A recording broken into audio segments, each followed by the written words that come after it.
Miss Adora. Yan po yung mga manok natin. Tatlo pa rin. Papakainin na natin. Ayan. Ito po yung ginagawa kong pagkain sa kanila. Ayan.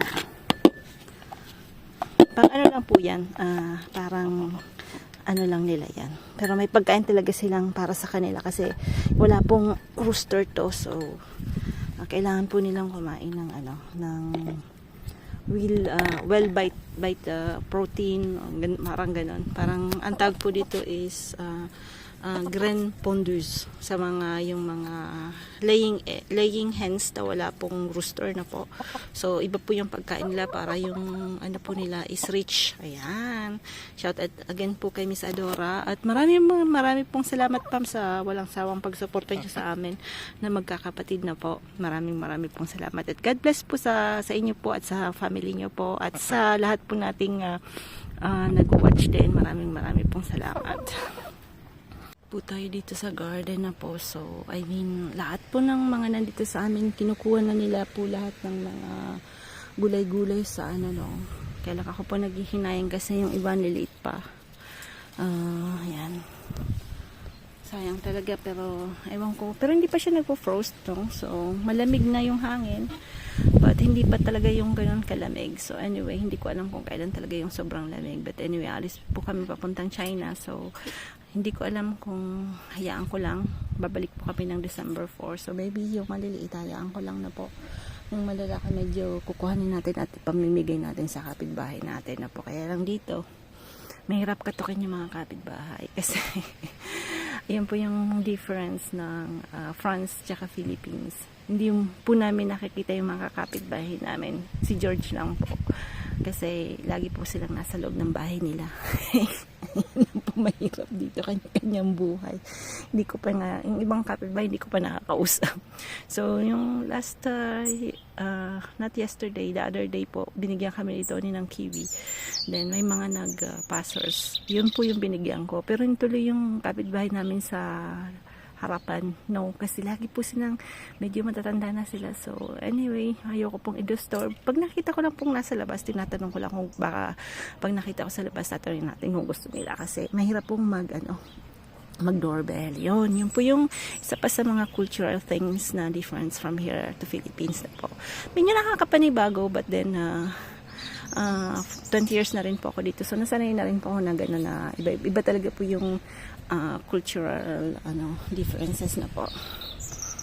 Pong malamig na kasi tingnan niyo po, bumubukas na po yung mga sili.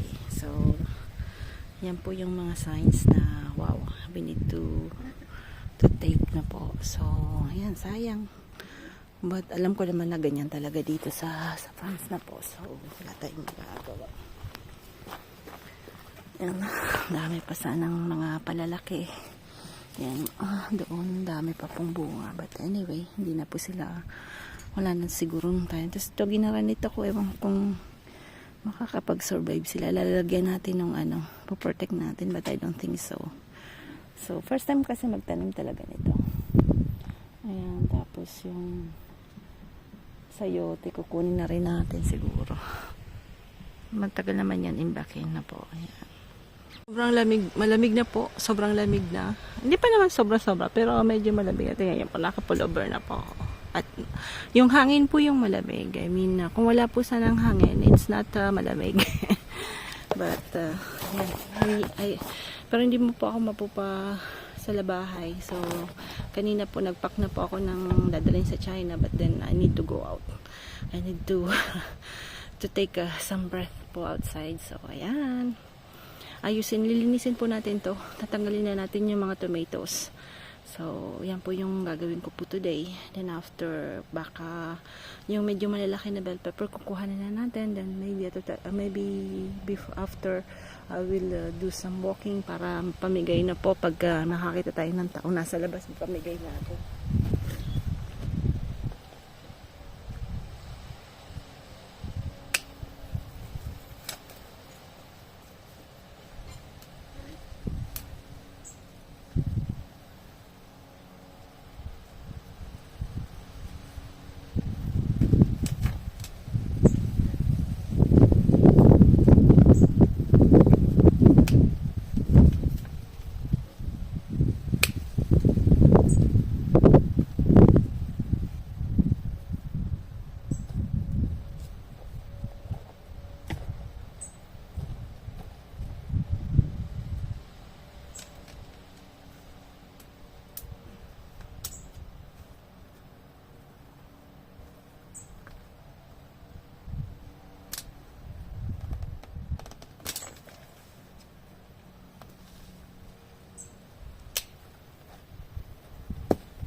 Papuntahin siguro natin yung manok dito. Dami yung ano.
Po dito.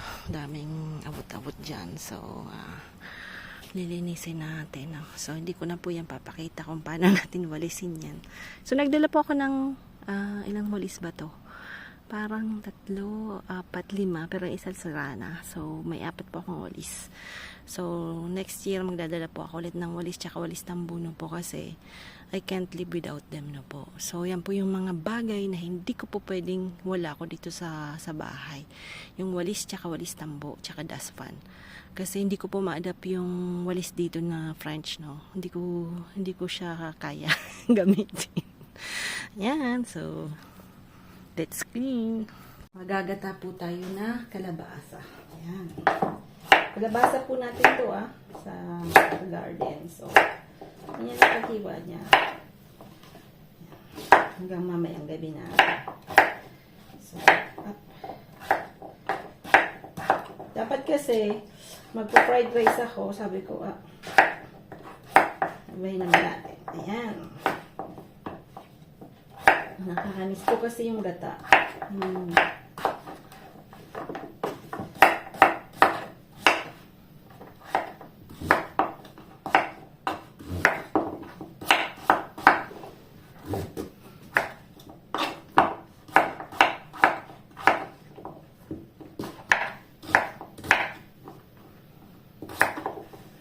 So, just ito po, pagkain po natin ting manok. Gagawin ko po yan, but I cut that very small na po.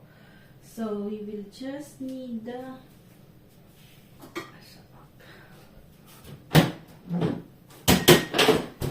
yung ikakat natin yung head ng manok. Ng hipon. So,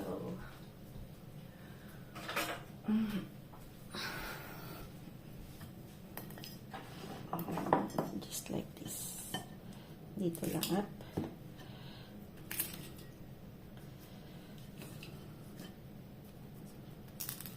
Masarap kasi yung lasa ng paganyan. Siyempre, lalagyan natin ng maraming bell pepper. Dahil ang daming bell pepper. May mga maliliit pa nga pong mahangin po kasi, so maraming natumba. Nababali ba? Kahit maliliit pa. Sayang naman na itapon, pwede pa naman yun.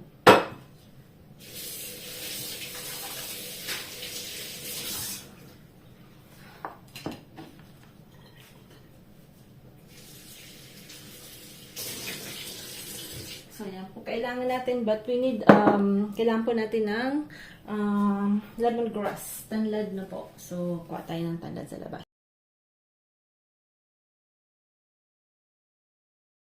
Po natin, we need shrimp, syempre. We need some optional, but lemongrass, yun po yung nagbibigay ng taste, yung lemongrass, yung tanlad. We need onions, ginger, garlic. Then, we can put also, then coconut milk na po. So, we need the coconut milk. So, pag meron po tayong fresh coconut milk sa Pinas, ayan, punta ng palengke, bili po ng coconut milk. But here in France, we don't have that. So, we use like this. We're going to put bell pepper to na po para bumalo. So, ayan. Let's cook. It's about the luya. The luya and the lemongrass, kailangan pupukin niya, no? So, it would be like this. So, you have to hammer that. Yan.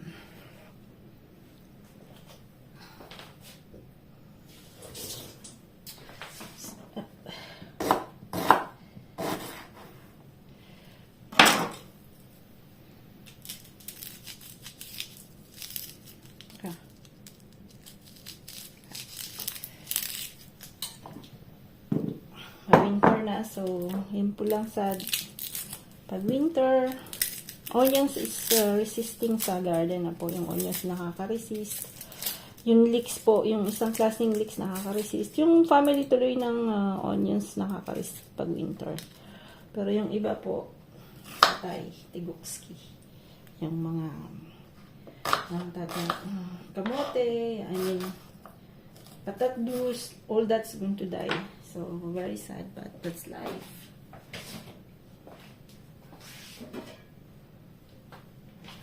Tayo dito sa kabila. Po natin. Ayan natin ang ayan na. Ayaw po mag-zoom. Basta kasi yung aking kamay. Anyway, lalagyan po natin ng parang taba, no? Para malasa. So, ayan. Dito po, yung ganyan, tawag po dito ay lardong.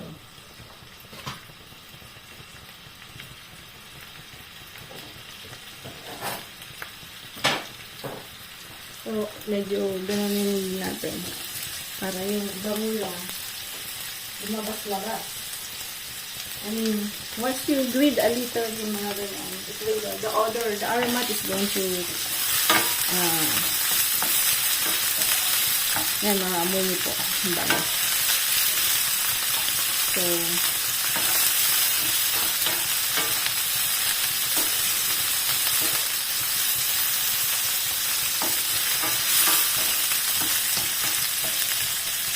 pag ako po nagluluto, gusto ko na amoy yung bango. No? Mas mabango nga si sarap. Dito din maraming sahog, maraming bango. Yung bell pepper, optional po yan, kasi ang dami lang po natin.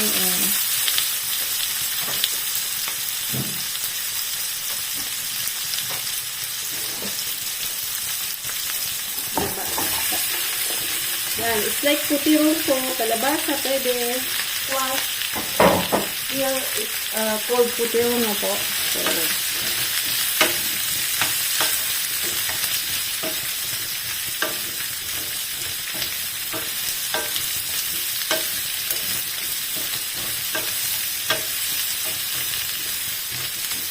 citro, family ng citro yan eh.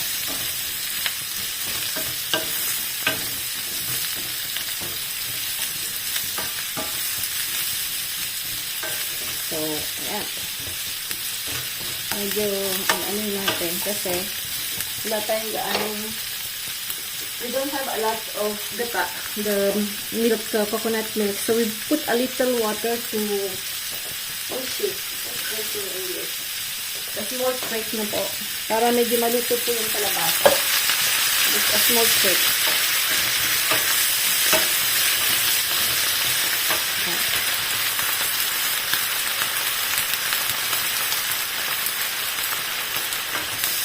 A little trick, but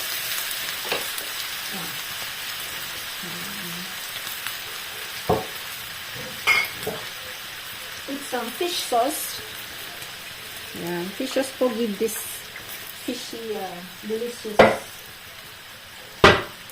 At tatakpan natin and we'll put after the shrimp and the coconut milk. Ang bango. It's very, this one. The lemongrass po, it's really very delicious. I mean, you can smell it's really good. Kaya na natin yung shrimp.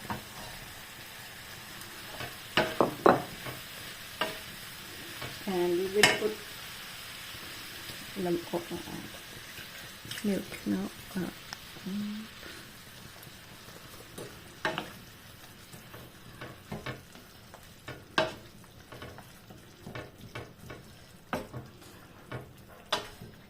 Parang na-overcook yung ano natin. Laro pa kasi akong flash out lang. Hindi ko na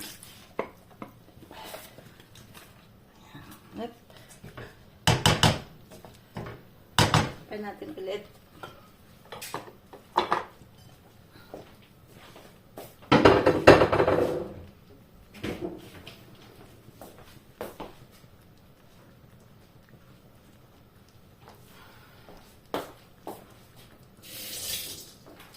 And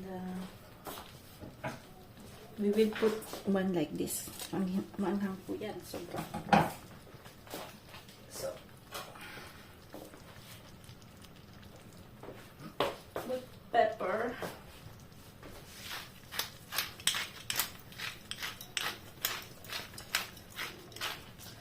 Then we will put a little salt. So, hindi ko tinikman ha. So, I don't know if it's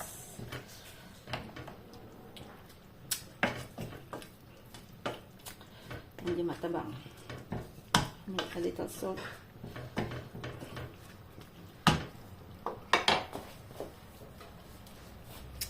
So,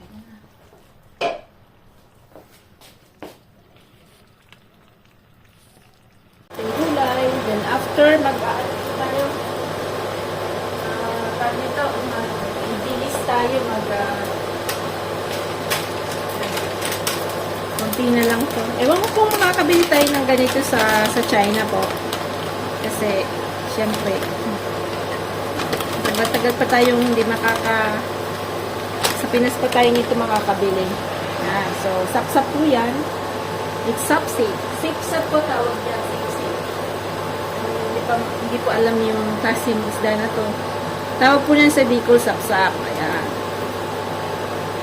So, sa Bicol, may kuyog, may sapsap. Ayan. Tapos, dito pa po pala. Ayan. Ang gagawin natin. Tagal ko na po hindi nakakakain ng kuyog. So, tayo ng kuyog. Ayan. Tabilis siguro. Ayan. Parang tabilis ito. Maliit lang siya, no? Sa ano ko po ito nabili sa SM. Yan. Sa SM ko siya nabili. Lagyan natin yan ng ano lang po yan. That's that's the leaves of the patat douce. Gifoy the patat douce sa smonge. Yan.